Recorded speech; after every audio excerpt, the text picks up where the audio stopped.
Hello everyone. আজি মই এটা বস্তু বনাই দেখাব লৈছো আপোনালোকক। এইখিনি মই কবি লৈছো আৰু দুটা কণী লৈছো, এটা পিয়াজ আৰু জলকীয়া তিনটা লৈছো। কবিখিনি মই এনেকুৱাকৈ মিহিকৈ কুটি লৈছো আৰু কণীকেইটা ভাঙি লৈছো। আৰু মই পিয়াজ জলকীয়া ৰং নিমখ গোটেইখিনি দি কিনি মই এতিয়া এনেকৈ মাৰি লৈছোঁ।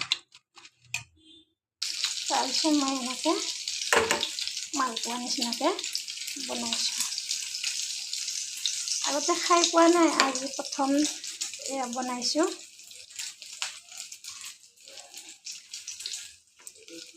আৰু ভিডিঅ'টো চাই কেনে পালে এবাৰ জনাবা, লাইক কমেণ্ট কৰি।